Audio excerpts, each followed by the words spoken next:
inilah yang akan menguasai. Namanya IAIG. Menurut apa yang Tuhan kasih lihat Pak Daud, berarti akhir zaman perpaduan antara kuasa gelap dengan teknologi.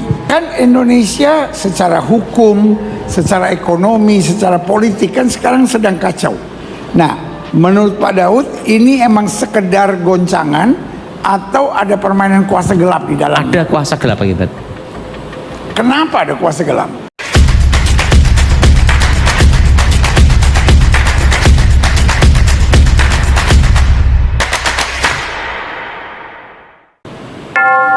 Tahun ini titik terberatnya di bulan Oktober.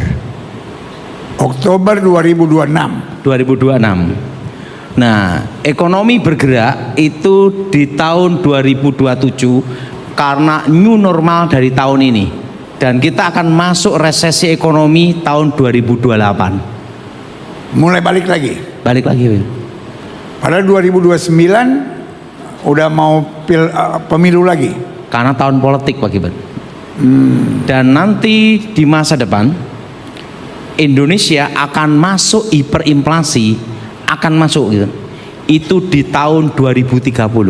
Dan tahun 2032 Indonesia baru dipulihkan. Dan perlu Pak Gilbert tahu, itu start Cina untuk menguasai Indonesia untuk 2035. 2035 Cina bisa menguasai Indonesia. Cina menguasai ekonomi Indonesia, ekonomi.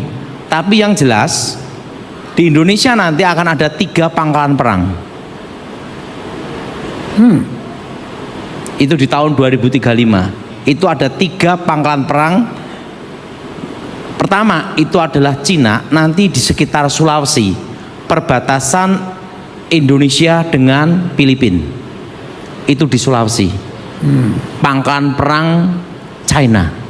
Dan Selat Malaka itu Amerika, pangkalan perangnya ada di Amerika, itu ada di Selat Malaka. Itu di masa depan, Pak Gilbert. Nah, kenapa Cina pangkalan perangnya ada di Sulawesi? Untuk mengendalikan, untuk menguasai Asia Pasifik. Sedangkan Amerika untuk menguasai jalur perdagangan. Dan yang ketiga ada lagi, Pak Gilbert, itu adalah Papua. Rusia akan mendirikan pangkalan perang di Papua. Jadi di Indonesia nanti di 2035 akan ada 3 pangkalan perang, Pak Gilbert. Ini jadi pertanyaan, Pak Gilbert, apa yang perlu kita persiapkan dari sekarang? Nah, sering kan saya ngomong sama jemaat berkali-kali, Pak Gilbert, supaya tanah hak GU, hak GB supaya dinaikkan ke hak milik. Karena nanti di 2035 undang-undang itu akan terbit, Pak Gilbert. Jadi, dan undang-undang itu berlaku setelah diterbitkan, bukan sebelum. Bukan sebelum, ya. Tidak berlaku surut. Nah, undang-undang itu nanti tanah yang warkahnya, atasnya, hubungan warkahnya dengan tanah militer itu akan diambil alih, Pak Gilbert. Hak GU dan hak GB, darat, laut, udara, itu di tahun 2035. Dan kedua, tanah yang berhubungan dengan perhutani, setelah itu PJKA, Pertamina, aset negara, itu akan di take over negara semua, Pak Gilbert. Nah, misalnya diperpanjang, itu mahal sekali seperti nyewa, Pak Gilbert. Nah, jadi saat ini kan ada namanya tanah telantar. Ya. Itu masih sosialisasi, Pak Gilbert. Tapi di masa depan di 2035 undang-undang itu terbit. Dan itu untuk membatasi hak kepemilikan tanah. Jadi sekarang kalau beli tanah harus hati-hati, Pak Gilbert. Harus lihat warkahnya dulu. Asal usulnya dulu itu tanah negara atau bukan. Karena itu nanti akan ditarik ulur ke bawah, ke belakang, Pak Gilbert. Tapi kalau udah sertifikat udah aman toh? Hak GU, hak GB tidak. Harus hak milik.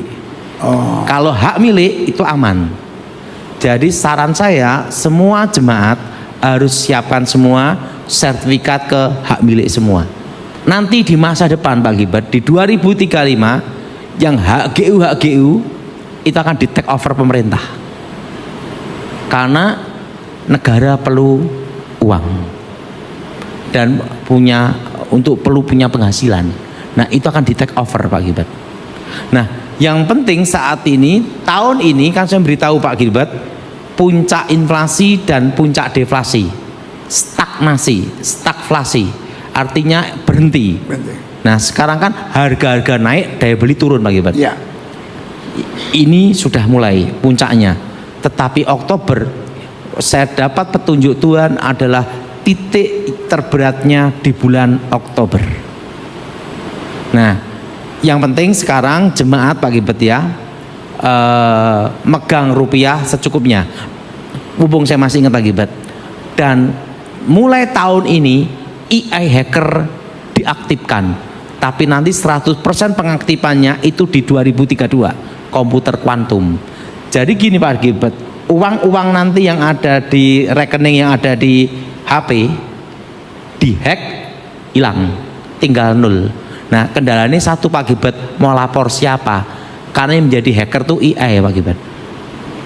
Dan itu dikuasai 4 negara kendalikan, Amerika, China, Rusia, dan Israel.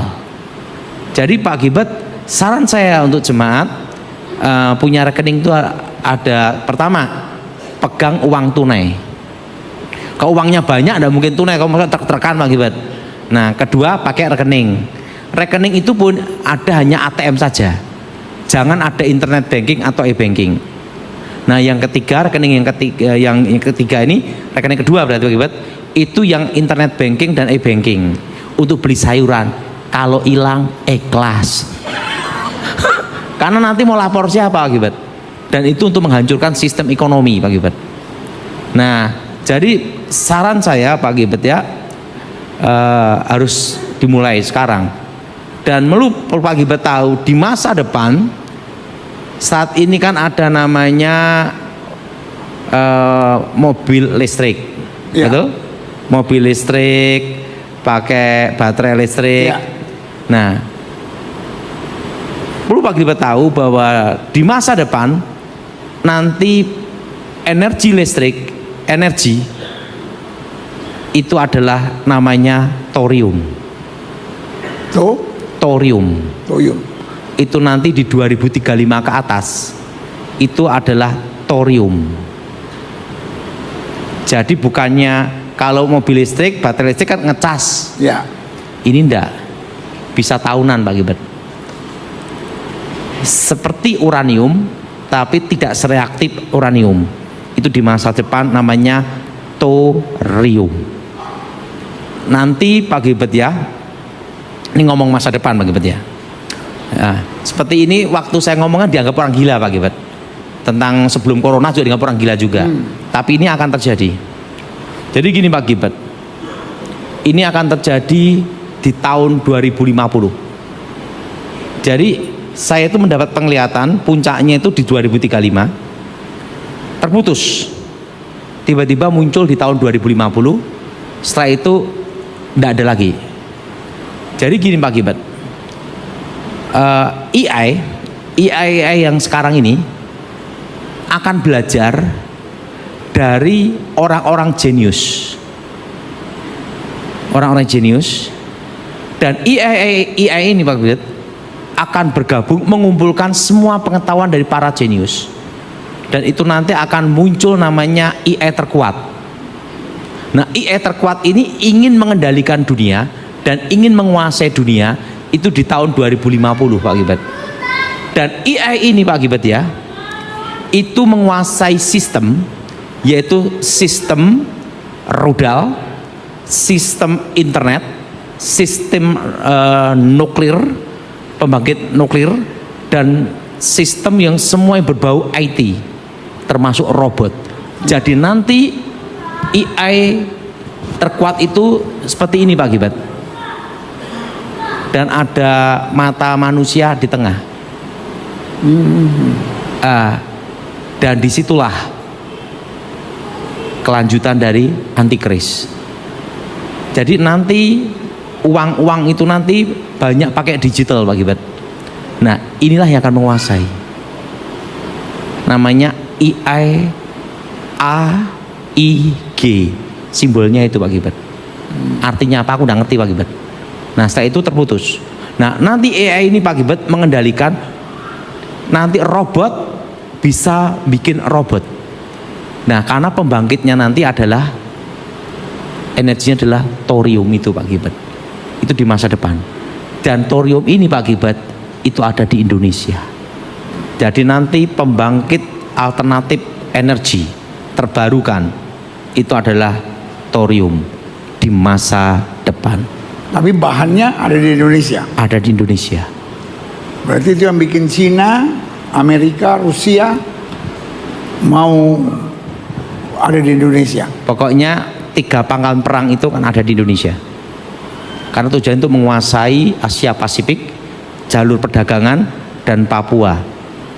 Karena thorium itu nanti banyak di Papua. Jadi kalau menurut apa yang Tuhan kasih lihat Pak Daud, berarti akhir zaman perpaduan antara kuasa gelap dengan teknologi. Gini Pak Gilbert, perlu Pak Gilbert tahu. Kadang itu kita sekolah Alkitab zaman dulu jadul-jadul berpikir tuh setan tuh kekuatannya musik dan roh. Itu tidak sederhana seperti itu Pak Gilbert. Alkitab itu berkata Lucifer itu adalah gambaran dari kesempurnaan pengetahuan. Kalau arti kesempurnaan pengetahuan itu artinya apa? Ahli fisika, ahli kimia, ahli biologi. Pak Gilbert, Lucifer itu gambaran kesempurnaan pengetahuan. Pak Gilbert. Beda dengan Tuhan, sumber pencipta dari segalanya, sumber dari pengetahuan. Itu bedanya Pak Gilbert. Jadi Pak Gilbert, bahwa nanti di masa depan yang jelas yang bertahan bisnis itu harus disiapkan dari sekarang. Pertanian, perkebunan, peternakan, perikanan. Yang ketiga logistik, distribusi, dan yang materialnya itu 50% masih dalam negeri. Itu yang bertahan. Nah, tanah. Ini nanti di masa depan Pak Gilbert ya. Di masa depan, karena saya waktu itu ditunjukkan tahun 96 Pak Gilbert. Jadi Tuhan tuh nunjukkan saya itu masa 30 tahun ke depan Pak Gilbert. 30 tahun yang lalu Pak Gilbert. Bahwa itu ditunjukkan bahwa yang bertahan itu hanya 4 ini aja Pak Gilbert. Nanti industri garment, tekstil, termasuk nanti pabrik rokok Pak Gilbert, itu akan dikuasai Cina. Otomotif Pak Gilbert akan dikuasai Cina. Dan di masa depan Jepang dia akan fokus bikin alat senjata perang Pak Gilbert. Sekarang ini kita tahu Jepang hanya bikin mobil. Nanti banyak pabrik-pabrik Jepang nanti akan berpindah untuk bikin senjata. Karena harganya lebih mahal Pak Gilbert. Nah disitulah mulainya dari China menguasai industri otomotif Pak Gilbert. Motor, mobil dikuasai Cina. Yang tidak dikuasai Cina aja satu, bikin keris.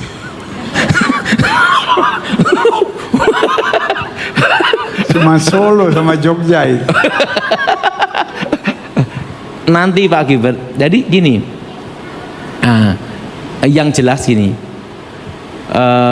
nanti 2035 saingan pemuka agama itu AI Pak Gilbert. Dan di masa depan hanya 2 bidang yang diperlukan. Pertama IT, kedua hukum Pak Gilbert. Jadi anak-anak kita harus disiapkan kuliah itu minimal ada 2 ini Pak Gilbert. Salah satu IT atau hukum. Karena nanti bisnis nanti Pak Gilbert di 2035 itu nanti berhubungan dengan IT semua Pak Gilbert. Nah, hukum karena tidak bisa diwakilkan pakai alat Pak Gilbert. Nah, harus tetap manual Pak Gilbert. Nah, jadi yang jelas satu Pak Gilbert, kita harus siap semua. Bahwa gereja pun juga harus siap juga. Kan Indonesia secara hukum, secara ekonomi, secara politik kan sekarang sedang kacau. Nah, menurut Pak Daud ini emang sekedar goncangan atau ada permainan kuasa gelap di dalam? Ada kuasa gelap Pak Gilbert. Kenapa ada kuasa gelap? Maksudnya gini, apakah Indonesia ada di bawah kutuk hutang Gini, kuasa gelap atau apa? banyak pemimpin Indonesia, banyak Pak Gilbert ya, oknum Pak ya, bukan semua ya, bukan semua, oknum tertentu ya, bukan semua, yang minta ke arwah-arwah orang mati Pak Gilbert, ke arahnya orang mati presiden atau raja atau patih. Nah itu ada namanya itu kutuk alam kubur. Salah satu kutuk alam kubur itu Pak Gilbert itu adalah roh perpecahan dan roh kebangkrutan. Dan itu terjadi karena pemimpin yang Ada hubungan ke situ. Apalagi kalau berhubungan dengan pantai laut selatan. Tapi yang jelas Pak Gilbert, itulah pentingnya gereja untuk doa peperangan untuk mengalahkan kuasa gelap. Karena gereja ini adalah kunci untuk menghancurkan kuasa gelap itu. Kalau gereja bersatu dan berdoa, kuasa Tuhan datang dan turun Pak Gilbert. Amin. Intinya gereja harus bersatu Pak Gilbert. Nah kita lihat dulu yang penting satu hal Pak Gilbert. Saat ini, tahun ini yang jelas tahun untuk bertahan. Tahun untuk bertahan. Dan Sama-sama bilang saya harus bertahan. dan setelah bertahan yang kedua, saya semua suruh berkebun untuk ngilangi stres Pak Gilbert. Kenapa Pak Gilbert? Karena ini inflasi terus Pak Gilbert sampai nanti di 2030. Tapi Daud, ini akibat dampak sekedar karena stres atau apa? Karena sekarang kita lihat rumah tangga juga bermasalah, tingkat perzinahan, perselingkuhan makin tinggi. Pertama Pak Gilbert ya, nomor satu, setan itu bekerja dengan membuat satu hal, ketidakpastian. Nah, catat saudara, setan buat ketidakpastian, iman buat kepastian. Pertama ketidakpastian dulu, itu strategi setan, ketidakpastian. Nah yang kedua adalah ketakutan. Nah sekarang ini kan semua orang kerja juga pada takut Pak Gilbert, mau ngelangkah gini salah, mau gini salah, itu termasuk teror setan Pak Gilbert. Dan yang ketiga, ini setan teror itu adalah roh perpecahan Pak Gilbert. Nah makanya kita harus berdoa untuk bulan Oktober Pak Gilbert, karena itu titik terberat negara ini Pak Gilbert. Nah itu petunjuknya Pak Gilbert. Wah, saya pikir ini pelajaran yang sangat luar biasa Bapak Ibu dari percakapan sederhana ini. Hati-hati satu, ketidakpastian. Anak Tuhan berjalan dalam iman, kita punya kepastian. Dan kepastian kita di dalam firman Tuhan. Jadi selama pandangan kita fokus pada firman Tuhan, kita dapat kepastian. Dan Tuhan pasti beri petunjuk, beri hikmat kepada anak-anaknya, seperti lewat apa yang Pak Daud sampaikan. Lalu yang kedua akhirnya ketakutan. Dan yang ketiga perpecahan. Karena saya lihat banyak goncangan sekarang dalam rumah tangga. Oke lah kalau suaminya ngaco, oke lah kalau istrinya ngaco. Hari-hari ini saya banyak lihat orang gereja, orang yang saya pikir ini orang kan baik sebetulnya, tapi nggak tahu kegoncang setan apa gitu. Karena padahal tiba-tiba ada orang yang bilang, nggak tahu kenapa rumah tangga kita tiba-tiba nggak cocok aja gitu. Ketidakpastian itu Pak Gilbert. Yang jelas gini Pak Gilbert, selama saya ikut Pak Gilbert ya, saya itu belajar satu hal, semakin orang terkenal semakin susah Pak Gilbert. Contohnya Pak Gilbert. Ada contohnya gini Pak Gilbert. Ya enggak apa-apa Pak Gilbert ya. Kita kan pernah satu tur ke Israel. Padahal kan saya bawa kepokan dolar banyak Pak Gilbert. Tak taruh sini, tak taruh sini. Tapi kan celana saya bolong-bolong. Pak Gilbert kan bajunya bagus, semua bagus. Pakai jas. Kan enggak ada yang ngasih persembahan Pak Gilbert. Semua ngasih ke saya semua.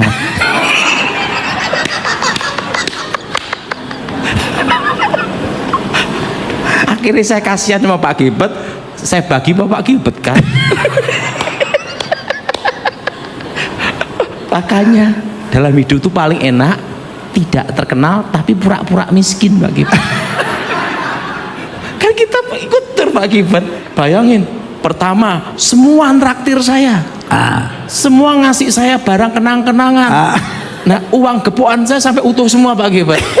Dan yang ketiga tambah banyak. Sampai saya kasihan sama Pak Gilbert, kita bagi.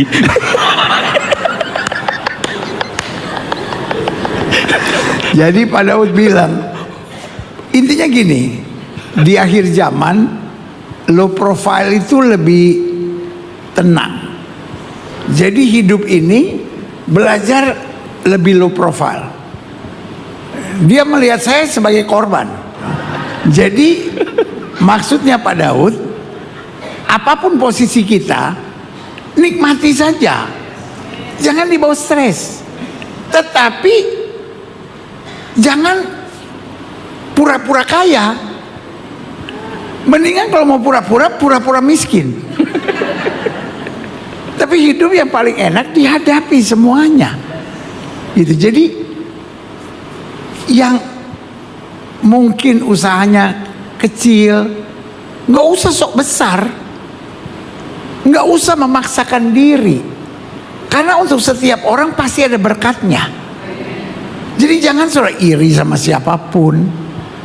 Saya seperti saya bilang, bergaul sama Pak Daud Tony itu santai kita, nggak pernah iri sama siapapun, nggak pernah pusing sama siapapun. Pokoknya kita percaya Tuhan pasti cukupi kita. Nah, yang Pak Daud sampaikan ini sebetulnya kita simpulkan begini. Yang pertama, jaga keluarga kita baik-baik. Sama-sama bilang saya harus jaga keluarga kita. Lalu yang kedua, ingat ada faktor X, ada faktor serangan setan. Yang tadi Pak Daud bilang, tiba-tiba ada ketidakpastian. Dan ketidakpastian ini menciptakan ketakutan. Ketakutan ini menciptakan perpecahan. Jadi karena itu, kalau kita jaga keluarga kita dengan baik, kita hidup dalam iman, kita punya kepastian, kita percaya Tuhan pasti bela kita. Tapi kita juga harus punya hikmat. Seperti yang tadi Pak Daud bilang, jangan sampai kita stres. Kita harus isi waktu kita seperti berkebun dan lain-lain menurut kemampuan yang Tuhan percayakan kepada kita. Dan Pak Gilbert, yang penting satu, menikmati hidup apa adanya. Berikan tepuk tangan yang meriah buat Tuhan. Pak Gilbert, Pak Gilbert kan pernah tahu, saya ketemu pejabat penting, orang jenderal bintang berapapun, orang penting pun kan yang terkenal celana bolong saya Pak Gilbert. Yang bolong-bolong terus Pak Gilbert. Kalau Pak Daud punya iman yang lebih besar dari saya, saudara-saudara. Saya kalau ketemu orang masih pakai jas. Kalau Pak Daud begini aja udah. Ini udah umur 20 tahun loh Pak Gilbert, celana ini. Tapi ada satu lagi yang lebih lama lagi umurnya. Iya. Yang udah bolong-bolong. Nah, itu dia yang mau ditanyakan orang. Bagaimana hidup apa adanya? Kan banyak orang hidup banyak pikiran, nanti gimana kalau begini, nanti gimana kalau begini, nanti gimana kalau begini. Menikmati apa yang Tuhan berikan. Amin. Kedua, tidak mendengar orang kata omong apapun. Kita melihat penting hidup kita itu berkenan di hati Tuhan, ya sudah. Orang ngomong apa terserah. Karena kalau kita tidak cuek, Pak Gilbert stres sendiri Pak Gilbert. Dengar ngomong orang, menikmati apa adanya. Dan yang ketiga, penting sopan, itu aja. Berikan tepuk tangan yang meriah buat Tuhan. Jadi saya pikir ini 3 pelajaran berharga siang hari ini. Siapapun saudara, menikmati hidup apa adanya. Gak usah saingan sama siapapun, gak usah sombong sama siapapun, gak usah minder sama siapapun. Setiap kita berharga buat Tuhan. Lalu yang kedua, belajar jangan dengan omongan orang. Yang penting hubungan kita sama Tuhan. Gak usah banding-bandingkan kita sama siapapun, gak usah bandingkan suami kita sama siapapun, gak usah bandingkan anak kita dengan siapapun. Pokoknya percaya ini yang terbaik yang Tuhan berikan. Amin, Pak Gilbert. Sudah gitu. Karena kalau kita bandingkan sama orang lain, bisa jadi kita iri loh. Oh jangan-jangan gini, kok dia bisa ya, kok saya nggak bisa ya. Nah saya pikir Pak Daud adalah contoh yang terbaik. Pak Daud itu manusia yang tidak pernah mau bandingkan dengan siapapun. Siapapun mau lebih terkenal, siapapun mau ngomongin gua, siapapun mau apa, pokoknya selama hidup saya benar di hadapan Tuhan, saya ikut maunya Tuhan, gak ada yang perlu saya takutin. Setan aja saya nggak perlu takutin. Iya kan? Jadi itu pelajaran-pelajaran berharga yang saya pikir perlu kita terima hari ini. Lanjut Pak Daud. Yang penting Pak Gilbert, jemaat semua harus tahu bahwa Tuhan pasti pelihara.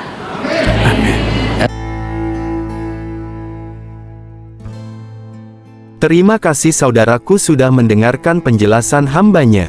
Jika ada pertanyaan atau pernyataan silahkan isi di kolom komentar. Mari kita perdalam lagi mengenai perspektif Alkitab tentang akhir zaman dan apa yang kita harus lakukan sebagai orang percaya. 1. Pengantar. Dalam perspektif Alkitab, akhir zaman bukan sekadar peristiwa dramatis yang melibatkan bencana dan kehancuran, tetapi juga merupakan puncak dari rencana keselamatan Allah bagi umat manusia. Kitab suci memberikan wawasan yang mendalam tentang apa yang akan terjadi pada akhir zaman, mulai dari tanda-tanda kedatangan Kristus yang kedua hingga penghakiman terakhir dan pemulihan segala sesuatu. 2. Tanda-tanda kedatangan Kristus. Yesus sendiri menjelaskan beberapa tanda akhir zaman dalam Matius 24, Markus 13, dan Lukas 21. Tanda-tanda ini meliputi gempa bumi, peperangan, kelaparan, penyakit, dan penyesatan oleh nabi-nabi palsu. Ia menegaskan bahwa bangsa akan bangkit melawan bangsa, dan kerajaan melawan kerajaan, Matius 24 ayat 7. 3. Peran Israel dalam akhir zaman. Alkitab juga menunjukkan peran penting bangsa Israel dalam akhir zaman. Dalam Roma 11, Paulus menjelaskan bahwa keselamatan bangsa-bangsa lain tidak memungkiri rencana Allah bagi Israel. Kitab Wahyu juga merujuk pada peran khusus 144.000 orang dari 12 suku Israel. 4. Kedatangan Antikristus. Salah satu elemen yang menonjol dalam akhir zaman adalah munculnya Antikristus, tokoh yang melawan Allah dan menyesatkan banyak orang. 2 Tesalonika 2 ayat 3-4 menggambarkan Antikristus sebagai manusia durhaka yang akan menempatkan dirinya sebagai Allah. 5. Masa kesusahan besar. Wahyu 7 ayat 14 menyebutkan masa kesusahan besar, suatu periode penderitaan luar biasa yang belum pernah terjadi sebelumnya. Periode ini digambarkan sebagai waktu ujian iman yang sangat berat bagi mereka yang percaya kepada Kristus. 6. Kedatangan Kristus yang kedua. Kedatangan Yesus yang kedua adalah inti dari akhir zaman menurut Alkitab. Ia akan datang dengan kemuliaan dan kekuatan besar, seperti yang dijelaskan dalam Wahyu 19 ayat 11-16. Kedatangannya akan diiringi oleh penghancuran kuasa jahat dan penghakiman dunia. 7. Pengangkatan orang percaya. 1 Tesalonika 4 ayat 16-17 menjelaskan bahwa orang-orang percaya akan diangkat untuk bertemu Tuhan di awan-awan. Pandangan ini sering disebut sebagai rapture, meskipun waktu dan sifat pastinya masih diperdebatkan oleh berbagai tradisi Kristen. 8. Penghakiman akhir. Setelah kedatangan Kristus yang kedua, akan ada penghakiman terakhir. Wahyu 20 ayat 11-15 menggambarkan tahta putih besar, di mana semua orang akan dihakimi berdasarkan apa yang tertulis dalam kitab kehidupan. 9. Kebangkitan orang mati. Alkitab mengajarkan kebangkitan tubuh bagi orang benar dan orang jahat. Daniel 12 ayat 2 menyatakan bahwa banyak dari antara orang-orang yang telah tidur di dalam debu tanah akan bangun, sebagian untuk memperoleh hidup yang kekal, sebagian untuk mengalami kehinaan dan kengerian yang kekal. 10. Pemisahan domba dan kambing. Matius 25 ayat 31-46 menggambarkan Kristus sebagai hakim yang memisahkan manusia menjadi dua kelompok, seperti gembala memisahkan domba dari kambing. Orang benar akan menerima kehidupan kekal, sedangkan orang jahat akan dihukum. 11. Langit dan bumi baru. Wahyu 21 ayat 1-4 memberikan gambaran tentang langit dan bumi baru, di mana Allah akan tinggal bersama umatnya. Tidak ada lagi kematian, penderitaan, atau air mata. Ini adalah pemulihan sempurna dari ciptaan yang telah rusak oleh dosa. 12. Kota Yerusalem baru. Yerusalem baru disebut sebagai tempat tinggal umat Allah di langit dan bumi yang baru. Wahyu 21 ayat 10-27 menggambarkan kota ini dengan keindahan yang tak terbayangkan, penuh dengan kemuliaan Allah. 13. Kehancuran setan dan kematian. Setan akan dilemparkan ke dalam lautan api bersama dengan antikristus dan nabi palsu. Wahyu 20 ayat 10. Kematian dan dunia orang mati juga akan dihancurkan. Wahyu 20 ayat 14. 14. Janji kehidupan kekal. Bagi mereka yang percaya kepada Kristus, akhir zaman adalah awal dari kehidupan kekal. Yohanes 3 ayat 16 menyatakan bahwa, barang siapa yang percaya kepadanya tidak akan binasa, melainkan beroleh hidup yang kekal. 15. Penggenapan nubuat-nubuat. Akhir zaman juga akan menjadi penggenapan semua nubuat dalam Alkitab. Misalnya, nubuat dalam Yesaya, Yehezkiel, Daniel, dan Wahyu semuanya menunjuk pada rencana Allah yang sempurna untuk memulihkan dunia. 16. Panggilan untuk berjaga-jaga. Yesus berulang kali menekankan pentingnya berjaga-jaga dan siap menghadapi akhir zaman. Matius 24 ayat 42-44. Ini adalah panggilan untuk hidup dengan iman dan ketaatan setiap hari. 17. Injil harus diberitakan. Matius 24 ayat 14 menegaskan bahwa Injil Kerajaan harus diberitakan ke seluruh dunia sebelum akhir zaman tiba. Ini menunjukkan peran misi gereja dalam rencana Allah. 18. Waktu yang tidak diketahui. Tidak ada seorang pun yang tahu hari atau jam akhir zaman, kecuali Bapa di surga. Matius 24 ayat 36.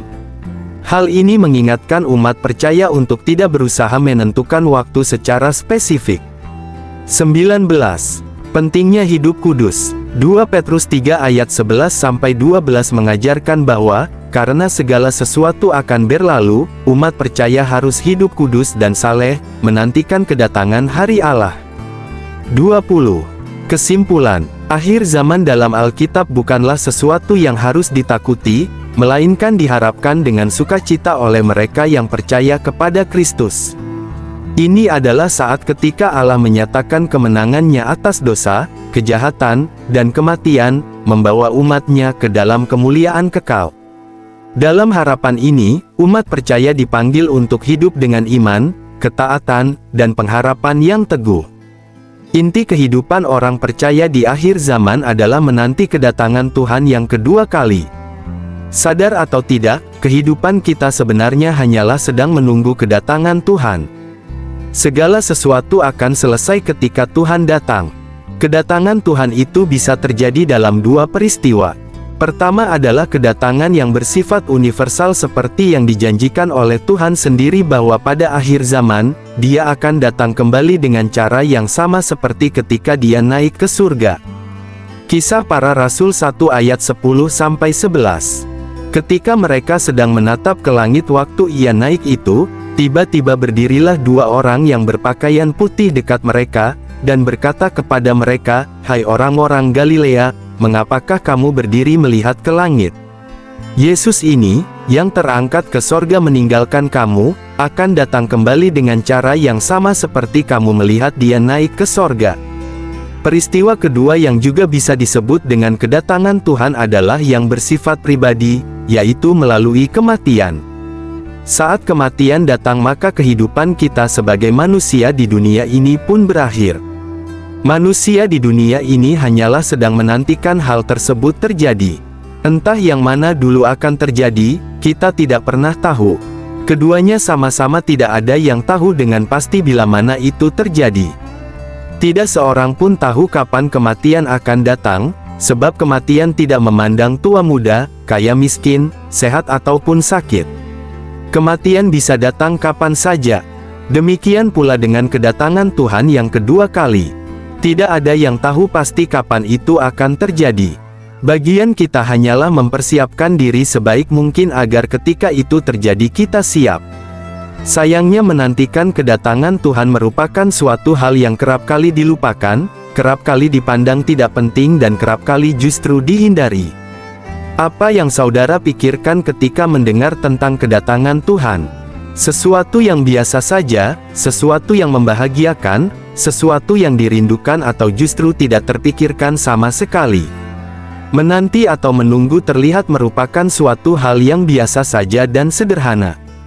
Namun ternyata tidak mudah untuk menantikan suatu hal. Tuhan Yesus sendiri menegaskan melalui sebuah perumpamaan tentang gadis-gadis bijaksana dan gadis-gadis bodoh bahwa menunggu itu tidak mudah. Perlu persiapan yang matang dan perlu berjaga-jaga agar tidak tertidur. Di bagian lain dari firman Tuhan, Rasul Petrus pun memberikan suatu nasihat tentang bagaimana murid Tuhan seharusnya menantikan hari Tuhan itu. Dalam 2 Petrus 3 ayat 1-10 Petrus berbicara soal menantikan hari Tuhan. Petrus menegaskan bahwa dia sudah banyak memberi pengertian dan peringatan, namun yang paling utama adalah soal tidak mudahnya untuk menanti kedatangan Tuhan. Apa kendala dalam menanti kedatangan Tuhan? 2 Petrus 3 ayat 3-4 yang terutama harus kamu ketahui ialah, bahwa pada hari-hari zaman akhir akan tampil pengejek-pengejek dengan ejekan-ejekannya, yaitu orang-orang yang hidup menuruti hawa nafsunya. Kata mereka, di manakah janji tentang kedatangannya itu? Sebab sejak bapa-bapa leluhur kita meninggal, segala sesuatu tetap seperti semula, pada waktu dunia diciptakan. Akan selalu ada orang yang mengatakan bahwa sudah sejak dulu berita kedatangan Tuhan itu dikatakan, tetapi sampai sekarang belum juga datang. Bahkan keraguan itu mungkin saja mulai merasuki diri kita. Kita mulai bertanya benarkah Tuhan akan datang segera? Atau kita lengah sehingga tidak berjaga-jaga. Tetapi, sekalipun akan ada pengejek atau orang yang meragukan kedatangan Tuhan, tetaplah hidup dalam penantian itu. Orang yang meragukan kedatangan Tuhan adalah orang yang meragukan firman Tuhan di mana pada akhirnya mereka akan binasa sebagai orang fasik ayat 5-7. Hidup orang yang tidak percaya akan kedatangan Tuhan dan tidak mempersiapkan diri akan berujung kepada penyesalan yang tidak berujung. Ada 3 hal yang perlu kita ingat saat menghadapi keraguan akan kedatangan Tuhan. 1. Waktu Tuhan itu berbeda dengan waktu kita. 2 Petrus 3 ayat 8, akan tetapi, saudara-saudaraku yang kekasih, yang satu ini tidak boleh kamu lupakan, yaitu, bahwa di hadapan Tuhan satu hari sama seperti 1000 tahun dan 1000 tahun sama seperti satu hari. Kita merasa lama karena menggunakan ukuran waktu kita dan bukan ukuran waktu Tuhan. Akhir zaman dimulai dari zaman Yesus. Ketika dia naik ke surga dan berjanji akan kembali, maka saat itulah akhir zaman di mana kita menantikan dia datang kembali. Maka saat ini 2022 menurut ukuran waktu manusia adalah 2022 tahun, tetapi di hadapan Tuhan baru 2 hari karena bagi Tuhan satu hari sama dengan 1000 tahun. Bukti dari ayat tersebut adalah umur Adam yang tidak mencapai 1000 tahun, artinya di hadapan Tuhan Adam mati pada hari yang sama ketika dia jatuh dalam dosa. Kejadian 2 ayat 16-17, lalu Tuhan Allah memberi perintah ini kepada manusia, semua pohon dalam taman ini boleh kau makan buahnya dengan bebas. Tetapi pohon pengetahuan tentang yang baik dan yang jahat itu, janganlah kau makan buahnya, sebab pada hari engkau memakannya, pastilah engkau mati. Apakah Adam mati pada hari itu juga? Secara ukuran manusia tidak, sebab Adam masih hidup bahkan beranak cucu. Tetapi di hadapan Tuhan, Adam mati pada hari itu juga, sebab umur Adam tidak mencapai 1000 tahun yang artinya tidak mencapai satu hari di hadapan Tuhan. Kejadian 5 ayat 5, jadi Adam mencapai umur 930 tahun, lalu ia mati. Pelajaran apa yang bisa kita tarik dari hal ini? Waktu kita sangat singkat, Tuhan bisa datang kapan saja. Oleh karena itu, hiduplah seolah-olah Tuhan akan datang esok hari dan hari ini adalah kesempatan terakhir bagi kita untuk mempersiapkan diri. Bentengi hati dan pikiran kita dengan pengertian ini, waktunya singkat. Dengan mindset seperti inilah para rasul dan bapak gereja menjalani kehidupannya sehingga mereka menjadi sangat militan dalam pekerjaan Tuhan, sebab dalam pikiran mereka, tidak ada waktu lagi, Tuhan segera datang. 2. Tuhan tidak lalai menepati janjinya. 2 Petrus 3 ayat 9, Tuhan tidak lalai menepati janjinya, sekalipun ada orang yang menganggapnya sebagai kelalaian, tetapi ia sabar terhadap kamu, karena ia menghendaki supaya jangan ada yang binasa, melainkan supaya semua orang berbalik dan bertobat. Janji manusia mungkin saja bisa diingkari, namun janji Tuhan pasti tergenapi. Sebab jika Tuhan ingkar janji maka dia bukanlah Tuhan. Penundaan kedatangan Tuhan hanyalah bentuk kesabaran Tuhan agar semakin banyak orang yang diselamatkan. Tetaplah percaya bahwa hari Tuhan akan datang, gunakan kesempatan yang ada untuk kita hidup benar di hadapan Tuhan dan memberitakan kabar baik agar semakin banyak orang mengenal Tuhan. Sambil menanti kedatangan Tuhan, beritakanlah kabar baik. Menunggu dengan sikap pasif akan membuat kita bosan, tetapi jika diisi dengan suatu kegiatan, maka menunggu menjadi terasa menyenangkan. Jika kita ingin Tuhan cepat datang, beritakanlah kabar baik bagi sebanyak mungkin orang. 2 Petrus 3 ayat 11-12, jadi, jika segala sesuatu ini akan hancur secara demikian, betapa suci dan salehnya kamu harus hidup yaitu kamu yang menantikan dan mempercepat kedatangan hari Allah. Pada hari itu langit akan binasa dalam api dan unsur-unsur dunia akan hancur karena nyalanya. Memberitakan kabar baik sekarang bisa dilakukan dari rumah, yaitu dengan menggunakan media sosial kita untuk memberitakan tentang Tuhan. Tidak selalu harus menyampaikan ayat, tetapi dengan menyampaikan prinsip-prinsip kebenaran firman yang dapat menerangi dunia maya yang gelap.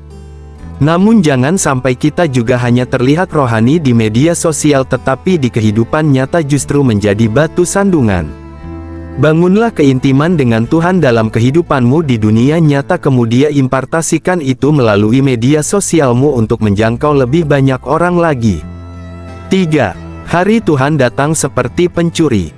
Hal ketiga yang perlu kita ingat saat mulai meragukan kedatangan Tuhan adalah bahwa hari Tuhan itu datang seperti pencuri. Seperti pencuri ini bukan hanya bicara soal tidak ada yang tahu atau tiba-tiba. Tetapi ini juga mengingatkan kita bahwa segala sesuatu yang kita miliki di dunia ini akan hilang lenyap tak berbekas. Tidak ada yang abadi di dunia ini, termasuk persoalan dan masalah hidup kita pun pasti akan ada akhirnya. 2 Petrus 3 ayat 10, tetapi hari Tuhan akan tiba seperti pencuri. Pada hari itu langit akan lenyap dengan gemuruh yang dahsyat dan unsur-unsur dunia akan hangus dalam nyala api, dan bumi dan segala yang ada di atasnya akan hilang lenyap. Oleh karena itu, jangan fokus kepada dunia ini, tetapi kejarlah kasih karunia dan pengenalan akan Tuhan.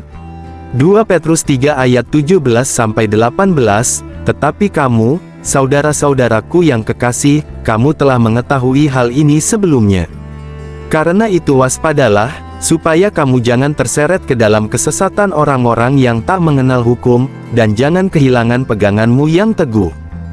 Tetapi bertumbuhlah dalam kasih karunia dan dalam pengenalan akan Tuhan dan Juru Selamat kita, Yesus Kristus. Baginya kemuliaan, sekarang dan sampai selama-lamanya. Fokuskan hidup kita pada kasih dan pengenalan akan Tuhan Juru Selamat kita. Jangan fokus pada dunia ini, sebab dunia ini bisa mengecewakan dan menyakitkan kita. Segala sesuatu yang ada dalam dunia ini akan pergi meninggalkan kita, hanya Tuhanlah yang akan selalu setia. Berpeganglah pada Yesus. Jikalau engkau mulai lelah, mulai bosan, beban hidupmu berat datang pada Yesus. Dia mengerti hidupmu, biarkanlah Dia memulihkan hidupmu sehingga engkau bisa kembali berfokus untuk menantikan kedatangan Tuhan. Inilah inti kehidupan orang percaya di akhir zaman. Selamat merenungkan. Tuhan Yesus memberkati.